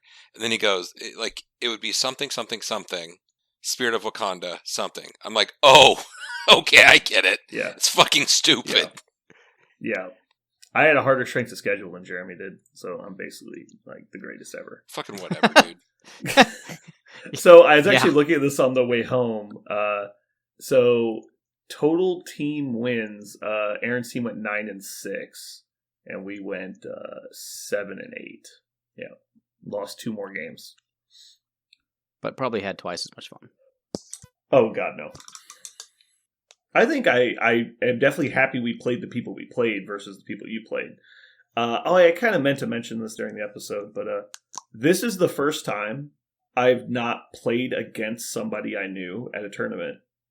In I literally don't know how long. Years. That's interesting. Like a long time. I can't even, I don't know if it says more about, how often we travel together, or that we, do well in tournaments, or we just get unluckily paired against each other a lot. But I literally can't remember the last time I didn't play somebody I knew at a tournament. Yeah. Well, I didn't until I played... Yeah, that one guy. Yeah, and you actually said... on day 1, it's hey, I know that guy. I play against him all the fucking time. And then, fucking sure enough, first matchup, day 2. Yeah. Yeah, their team was fun. Generally, I have, social anxiety when it comes to, playing, well-known people. Not well-known, but, locally, recognized, I guess. Not famous, but, people that are, active. Part of, friend groups. Very, very active. Yeah. Active players. Yeah. It tends to be this is mostly back in the War Machine days too, but there's kind of friend groups, and then somebody will rub each other the wrong way, and over decades, and then groups of people won't like each other, and so it's kind of oh, well, you can't be friends with this guy because he doesn't like this dude, or can we just fucking grow up, please? And it's always nice meeting new people when it's everyone's just super chill and wants to have fun and play games. That's definitely what I felt all weekend. I didn't get any drama at all, so that was nice. I think that the game now has been out long enough that there's a lot of people who are very good at it. So I think that's even the newer people. I played that one guy in round 5 that was fairly new. He'd been playing for less than a year, but he'd only played X-Force basically, and he doesn't play very often. He only plays once a week. And so once a week for 8 months, that's 30-something games. And so, but yeah, he knew his stuff. The only thing he didn't, I would say that he needs to work on would be which model he's choosing to activate. He's activating models and doing really good stuff with them, but he's just activating them in the wrong order is really what's holding him back, I would say. But yeah, I was trying to actively not bitch about dice, and then you guys were well, dice. So no. That you have to. I know. So I think I got literally melted the Sure. first round. I got so diced. My first 3 games, there was nothing dice related that made me feel one way or another. Either I wasn't rolling dice or my opponent didn't do very well or whatever. For whatever reason, I didn't notice the dice game.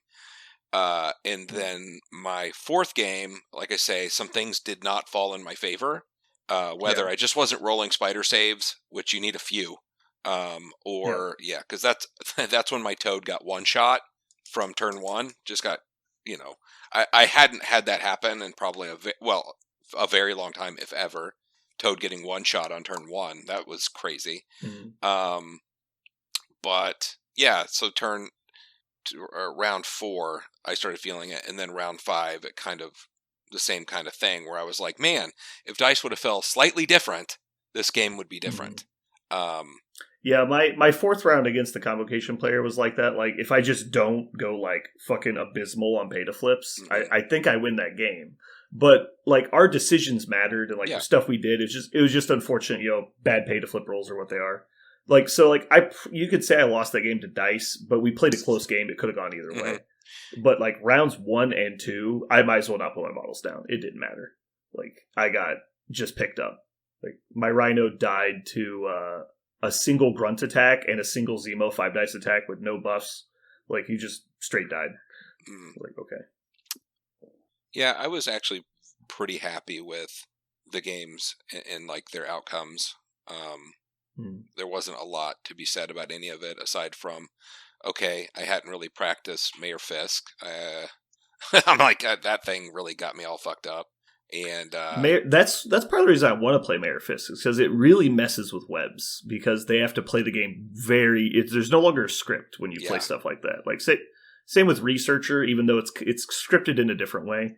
It's like, we're not playing the normal everyone stand on their point and be happy. We're doing something, and you're like, the game is constantly changing. I really like that. And when you score it, dynamic. Like, when you take damage on a webs model, that's a big fucking deal. Like, that's damn near a quarter of your life. Well, all 4 points are in a fairly small space, and so they kind of tend to pile their models up trying to win them. And then all of a sudden, you're like, oh, I could hit 3 people with this one. So it's like, oh, man. Yeah, you scored 4 points, but you took 4 damage, and all your models are stunned and piled together. It's like, oh, this might be really bad, because we know you don't have prio. And then it's just like, oh, no, I just got 3 people dazed by Logan. You're like, well, it's a different game now. And so they have to be really cautious, and because of that, you can really leverage, because you can just pile on them, and you're like, it doesn't matter, I have to score these. The other thing is you can be really you scored them, like, I'm just going to pull them away from you, and you're going to do the moving fight where you have to keep coming into me. And so I really like it, because you can really, leverage different potentials. Yeah, I haven't played that one in a very long time. It was one of those like, okay, this is different. You having fun with baseball, Jeremy? I am. The team only lost by 1, which the game before that we lost by like 14. So they're doing better. Nice. You guys keeping score in your kids' games? They do. Yeah, no, it's recreational, but only in the title. Like, these people just don't want to travel to 50 games a year. Like, that's all this is. Yeah, so I hear competitive baseball is pretty crazy. Yeah, so we're only playing like 16 I recently found something out. Jeremy, do you know why baseball jersey pants are generally white? No, Brandon, tell me. Why are they generally white? It's because they sit on bleachers. I like that, and I also hate it. You actually like that one? I do, because I can tell the kids that. I got an actual good one, okay. So I'm saving that for the end. I got one more bad one for you. I'm gonna. I don't know how this happened, but I have no recollection of the Mojo World we finally settled on. I only remember PC games. PC games. I was like, why can't I? I only remember the ones. Parker just doesn't pay attention. That's fine. He doesn't care. That's. Mm-mm. If it's not about a comic book, fuck him. Yeah. Pretty much. That's how I see it.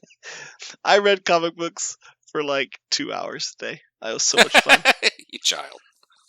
I've been working so hard, like all week long, and I was like, I've been doing nothing but work and kids for 48 hours. I am just going to sit here, and I'm just going to read comic books. And so I just stood in a library, and I read comic books. It was great. Something weird happened today. I was hoping you guys could help me out. So I woke up this morning, I walked into the kitchen, and my girlfriend left a note on the fridge, and it just said, "This is not working, goodbye." but I opened the fridge and it's working just fine. You guys got nothing? Oh, You got no input on that one? Nope. I told you this one was bad. That was a bad one. Yeah. I like it, but it's not great. You lost All me right. when you said you had a girlfriend. I know, right? Spend entire weeks all lonely. Okay. You guys ready for Mojo? Do it. This week on Mojo World Ratings, we have PC games. So we'll accept anything that is playable on PC, but preferably primarily PC. So, like, you technically can play cell phone games on your computer, but we'd prefer, like, unless it's, like, it needs to be on the list, let's try and focus on games that were mostly PC. But, like, a lot of games are multi-platform at this point, so. Oh, so they can be a game you can play on PC, or a game that we specifically played on PC? If you played it on PC, that's fine. Okay. But if you're like Madden, you're like, well, Madden's really an Xbox game, but if you exclusively play it on PC, that's fine. Okay. That actually works the opposite for me, because I play so many Yeah. games on consoles that also are on PC, but I don't play them. Unless I mean, if it's a popular PC game, that's fine. Okay. But if you're like loading emulators, like I play Legend of Zelda on PC, like fuck you, dude. Like, come on, yeah. like, let's focus. I'm picking up what you're putting down. Yeah. It's a PC, so you could literally do anything. Yeah. All right. This week we've got Jeremy going first. Woohoo! Wait, that's wrong. Isn't Aaron supposed to go first? I thought I scored way last. Jeremy, were you gone last week, I or was was Aaron gone gone last last week. week? I can't. Yeah. So it's Jeremy. Yeah, I was right. I did the list earlier. I couldn't remember. All right, Jeremy, you got first pick. Diablo 1. Is- Mic Do drop. they even have computers? The back then? original. Changed the They game. absolutely did. Change the game. I motherfuckers. I played that on PlayStation for like an hour, so I didn't know that was a PC game. My wife and I, when we moved to Paris, and we were stayed in a hotel room for a while, waiting to get an apartment. I had a laptop at the time, and we would take turns playing Diablo 1. Fond memories. Nice. She was actually You're- scared. Like, it was so dark, she would get scared playing it. My dad actually lost his mind. That was the only game I ever know him to have played. He got into it like a fucking alcoholic on crack, just losing his mind. Spent a shitload of money on stuff he didn't need to, and like, I get over there, I'm like, Dad, your character's like level 100. What are you doing? And it was like a week. I don't think he was eating. I don't think he was sleeping. Like, it was not okay. It was not okay. That's funny. It's always weird to see, like, you know, non-hardcore gamers get super into a game. Dude. It's just like, so, it's like, wow, you really don't know what you're doing. You dove in real deep, real fast. Yeah. Get swallowed up. You're like, you gotta work up a tolerance before you go 3 days without eating. Like, come on, man. All right, Parker, you're up. I'm going to go with XCOM. Do I have to say which number? Yes. Yeah, it has to be a specific game. Okay, XCOM 2. Cool. Love It these. sounds like a game I would like, but I just never gotten into it. I'm a I huge. really like turn-based, like, strategy games. So. I love turn-based strategy games. I've played so many, but this one is. I think it's like the gold standard. I think some of them do better of some things than others, but this is just like everything is, A. Everything's A rating. It's just Random shout out. Brett Fogel came up to Kansas City one time and we played XCOM the board game. It was actually really fun. I normally don't like board games. yeah. XCOM board game was a ton of fun. I played it too. All right, Aaron. Path of Exile. Not surprised. I know you like that game. It is an incredible game made by an incredible game company. Like, it's like the best success story in gaming ever. Oh, bro, we're not getting paid here. Pump the brakes. Shut the fuck up. No, that's cool. I like that when people really get behind companies because they genuinely enjoy the experience. All right, so I get 2 picks here. This is a sneaky good category because I get to crush it. This is a good one to go last on because you get back to backs. All right, so I'm gonna go with Minecraft. Probably my favorite PC game of all time. There's just unlimited things to do, and I know it's not for everybody, but I love the creativity. Next, I'm going to go with probably my favorite immersion factor in a game, Portal 2. Portal 2 was so fucking fun. I could play that game for 12 hours a day. And I know it's fairly simple, but like it's got that like Fallout level theme to it, as where the first one was really just the cool mechanics with a little bit of story. The second one had a really interesting like story plot line that progressed. It was on my list. You got that. You snuck it off my list. I know. I was surprised you didn't. I know you're not Minecraft specifically, but the fact that Minecraft got to 4th pick, I think, blows me away. But also maybe it just shows how skewed my opinions are. No, it was on my list. Aaron, you're up. So I'm only picking one in each genre, and I cannot for the life of me decide between these two. I'm going to go with Starcraft 2, though. It's a good pick. I enjoyed StarCraft 2 until I found out how to get good at StarCraft 2, and then I immediately didn't like StarCraft 2. Yeah, there's that like happy medium where you're like, I'm better than bots, but worse than people that try, and I don't want to like put the effort in. Yeah. So for like... me, the kicker was the nostalgia, because I played this with both my kids, because they both have StarCraft 2, we would all play, and we can quote it, and there's lots of good times that we had, making bases and killing the AI. So I never got into like the the esports super good. Like I'm far too old with dexterity now, but just for having fun, I really enjoyed that, and a bunch of RTS games. But yeah, I think Blizzard games in general are always fun because of the memories you have with the people you played with them. Yep. Because like the games are good, but it's really just that like they were a framework for you to spend time with your friends, and so I think that's what people nostalgically remember the Blizzard games for. Yep. Totally agree. StarCraft 2, great pick. Parker, second one. On exactly that same vein, World of Warcraft. World of Warcraft was the first game that I ever played that I met people from across the world and became friends with them without ever meeting them, and we were just good friends for years playing a game, and we never saw each other's face. That was a really cool scenario. I've also always loved the lore of the game. I love the world. I don't even play it anymore. I still read the lore because I want to know what's happening in the world. I think it's a cool world. Yeah. All right, Jeremy, your last 2 picks. One of them's going to be Quake, the original. Ooh. Hells to the yeah. And the other one, well, I can't remember the name of it. What was the 40K? Dawn of War. Like. Yeah, probably Dawn of War. It was like Command & Conquer, kind of. Uh-huh. Yeah, real-time strategy. It was Dawn of War. Yep, that was. I was going back and forth between Dawn of War and StarCraft 2. Yep. Which one do you want? Mine is the first one, whichever the first one was. Let's give you like Dark Crusade, maybe. Well, no, all of those were expansions to the first one, so they all count. They were all standalones. You're right. Dark Crusade was a standalone. Yeah. It's Dark Crusade. It's the best. Yeah, Dark Crusade's the best one. Okay, that. It's when they added Necrons. Yep. Yeah, that Soulstorm original was one, the follow-up. That original series is so fucking good. Yeah, it's actually really hard to go back and play it after playing a game like StarCraft because it feels like you're playing molasses. It's like Halo. It's just everything happens so slowly on the screen compared to like the newer RTSs. Dude, but man, it was so fun. The feeling of summoning a bloodthirster and just a fucking dude exploding and him just tearing shit up was so awesome. Yeah. And like for the people that were like into 40K at the time, which is most of the players, it was so cool to like play out some of like the armies you wished you could have like on the battlefield. Yeah, and like just dive into the fluff. It was like the golden age of 40K, if you ask me, when it's like everyone involved super fucking cared, and before it became a little bit more commercialized. It's like the beginning of 5th edition, I think.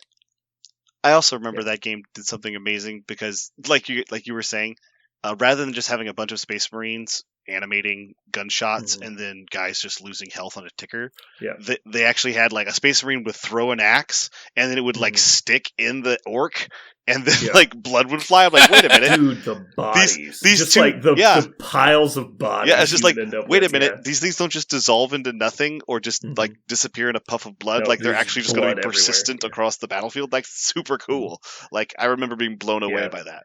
Oh god, the quotes. Like Aaron's talking about the StarCraft 2 quotes. The quotes from Dawn of War were just fucking hysterical. Anyway, Parker, your final pick. This is hard, but I'm actually going to go with a game that I'll never know if I'm going to get a pick if I don't pick it, because I play it mostly on console, but my friends all play it on PC, is Destiny 2. I play Destiny 2 so much. Yeah, that definitely counts. Yeah, I've never been into FPSs really, so I stayed away from Destiny. I just don't like crosshair games really. This is the one that, to me, no matter how how old it gets, it's fucking ancient. It just feels so good. They just nailed the my fingers do a thing and it translates onto the screen in a very satisfying way. They just nailed it. Yeah. All right, Aaron. Final pick.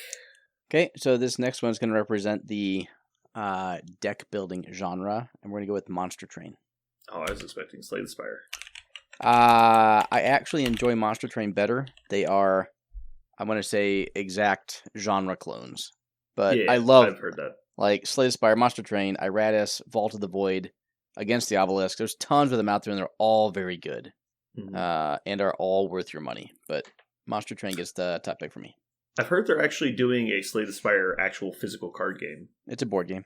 Is it? Okay. It's being delivered by a Kickstarter this month. Okay. The pick that everyone's been waiting for eagerly. If I thought there was any chance of you guys stealing this, I would have picked it first. But I knew there wasn't. City of Heroes. Best MMO ever. Oh yeah, that's of course what you would pick. So fucking good. So fucking good. Dude, I regret right now that I'm not playing City of Heroes. Like, I wish I had more time to play that game. It's so fun. I will say, if you were a comic book fan, if you never attempted to build a character in City of Heroes, you're missing out. Oh god, it's one of the it's most a solid fun... 6 hours of good fun time. It's so much fun to build superheroes in that game. It's out of this world fun. Okay, so quick shout outs. God, this list could go on forever, so I'm just going to try and get some big ones I liked. In the vein of Jeremy's Dawn of War pick, Dawn of War 2 was a god-awful game. However, what was it called? No, Last Stand. Yeah, the Last Stand game mode was amazing.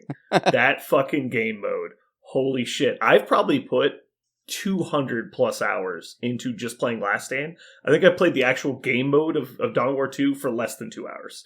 Like, I played like 2 matches, like, this sucks. I just went in Last Stand. I'm like, this game is fucking awesome. Yeah, Last Stand is fucking great. If they release just a Last Stand video game, I might break my boycott of GW video games.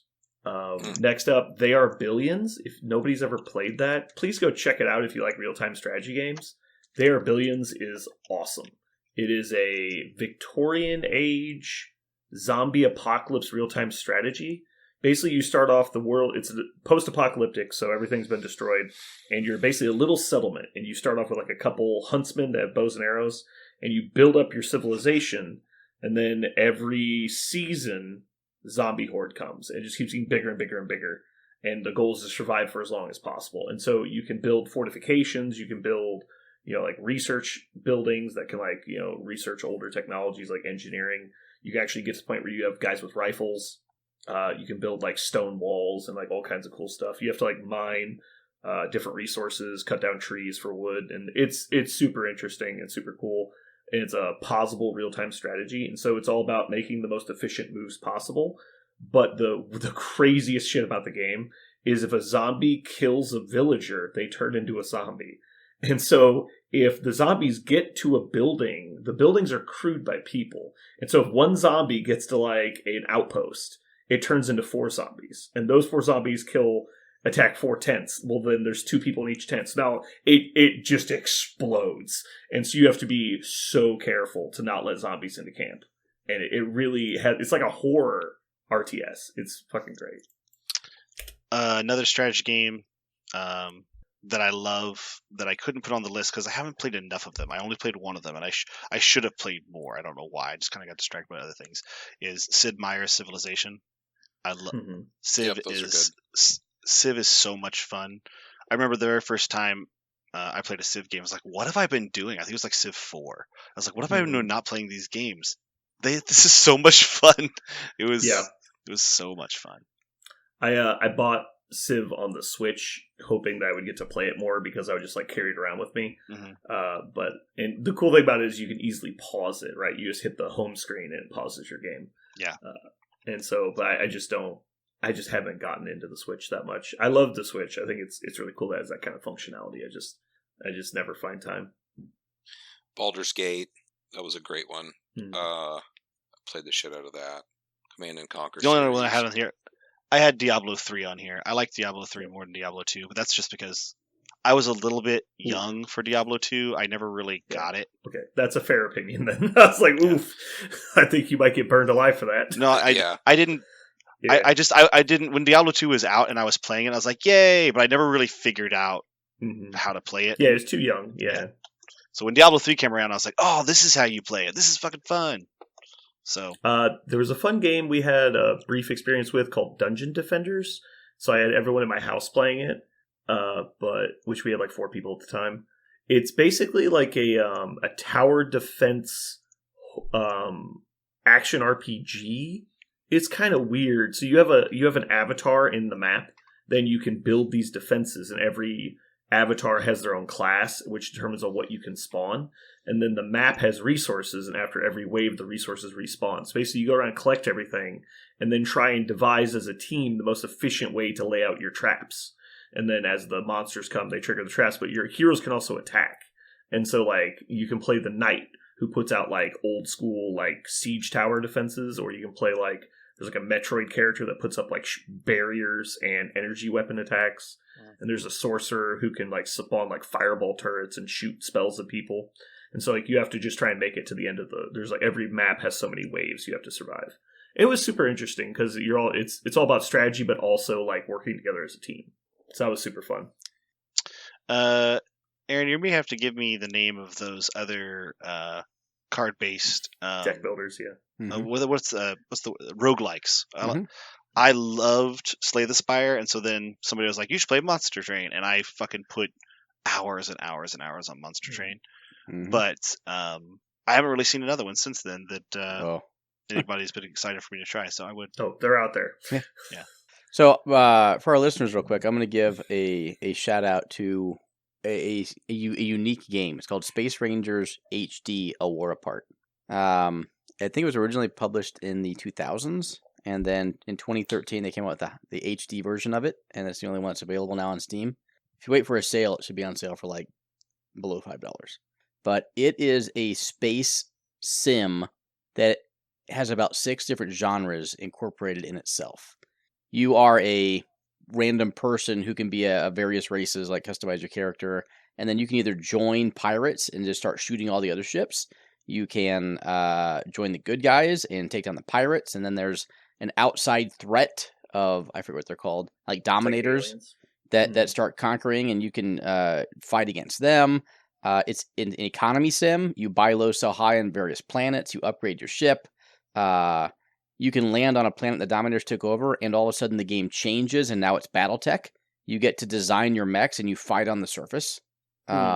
You can. It's not a card game? No, this is not a card game at all. This is 2D space combat for the most part, where you program your ship, and then it does various things, fires weapons, and then you'll take a quest from planet A to planet B. When you land there, there's a puzzle quest to solve. So whatever genre of game you think a game could be, this game is it. It's fucking amazing. I highly recommend everyone, when it goes on sale, you'll know if this game is for you in the first like 3 or 4 hours. But you could sink so many hours in this game. I'm just blown away by all the different aspects of gaming it incorporated when it came out. Cool. The final game I will say is League of Legends, but it's with a heavy asterisk. Unfortunately, I think League of Legends is actually an amazing game that unfortunately has been invaded by the most toxic people alive. And so if you are willing to risk playing with those people or turn off your chat, it's actually a really interesting game. But you have to, kind of like Starcraft, you have to understand that like it's probably not worth trying to become actually good. But if you play with your friends, you can have a lot of fun. Yeah, League of Legends has some of the most like rewarding skill cap play of any game I think I've ever played. It's so much. It's so much fun to get better at the game, and you can see yourself climb in a really consistent way. But then, if you ever try to play it with not your friends, it just feels like the worst. That's so bad. Honestly, the thing I have to give to League of Legends is it is the most fun video game to watch, I think. Oh, yeah. When they actually do their announcing, their LCS and stuff, it is legitimately good content. Mm-hmm. Even if you don't know anything about who's playing. Like, watching high-level League of Legends is incredible. Like, it's done so much for esports in general and, like, streaming and stuff. Now, honestly, like, watching individual streams isn't nearly as fun. But if you watch, like, the 5v5 streaming where they actually have announcers and there's dynamic camera movement and stuff, it's crazy the shit that you see happen. Mm-hmm. Like, it's amazing. It is by far. I agree with you. It's the only esports that I've ever I have watched an entire season, like a whole year of League of Legends esports, and not felt like my time was wasted. It was that much fun. So probably Minecraft, City Heroes, and League of Legends are my 3 all-time highest hours played games. And I doubt it's even close. It's definitely those 3. It's probably City Heroes, and then probably League, then probably Minecraft. But I would never recommend somebody play League of Legends. If one of you guys had taken Path of Exile before it got to me, I would have immediately shut down the stream and never talking to you again. Yeah, same with City Heroes, but there's no chance of that happening. Because they know that he's driving your house to hand you a bullet is basically what's happening. Like, you can't risk it. All right. Cool. I have an idea for another Mojo World. I'm going to put it on here.